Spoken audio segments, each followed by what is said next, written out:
ఈరోజు మా ఎస్పీ గారి ఉత్తర్వుల మేరకు సెంట్రల్ బలగాలు అంటే సహస్ర సీమా బల్ వాళ్ళు కుప్పం కాన్స్టిట్యున్సీకి విచ్చేస్తున్నారు. సో వారితో పాటు ఇవాళ ఆర్డీఓ గారు మరియు కుప్పం సబ్ డివిజన్ పోలీసు సహస్ర సీమా బల్ సంబంధించిన సెంట్రల్ బలగాలకు సంబంధించిన వాళ్ళ ఫోర్స్తో కుప్పం కాన్స్టిట్యున్సీలో ఇవాళ ఫ్లాగ్ మార్చ్ నిర్వహిస్తున్నాము. దీని యొక్క ముఖ్య ఉద్దేశం ఏంటంటే ఓటర్స్కి భరోసా కల్పిస్తూ వారిని ధైర్యం నింపుతూ ఎటువంటి శాంతి భద్రతలు విఘాతం కలగకుండా పోలీసు ఆ తర్వాత కుప్పం రెవెన్యూ డివిజన్ సంబంధించిన ఎలక్షన్ టీం అంతా దిట్టమైన ఏర్పాట్లు చేస్తున్నాము.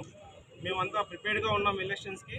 ప్రతి ఒక్క ఓటరు తమ ఓటు హక్కు వినియోగించుకోవాలని ధైర్యంగా ఆ రోజు పోలింగ్ డే రోజు వచ్చి ఓటు వినియోగించుకుంటూ వారి ఓటు వేయాలని చెప్పి ప్రార్థిస్తూ ఎటువంటి ప్రలోభాలకు ప్రభావితం చేసే వాళ్ళకు లొంగకుండా మీరు ఓటు హక్కు వినియోగించుకోవాలని ముఖ్య ఉద్దేశంతో ఈ flag March awareness flag March అనేది కుప్పం టౌన్లోను ఆ తర్వాత రామకుప్పం, గుడిపల్లి, రాళ్లబదూరు మండలాల్లో కండక్ట్ చేయడం జరుగుతుంది.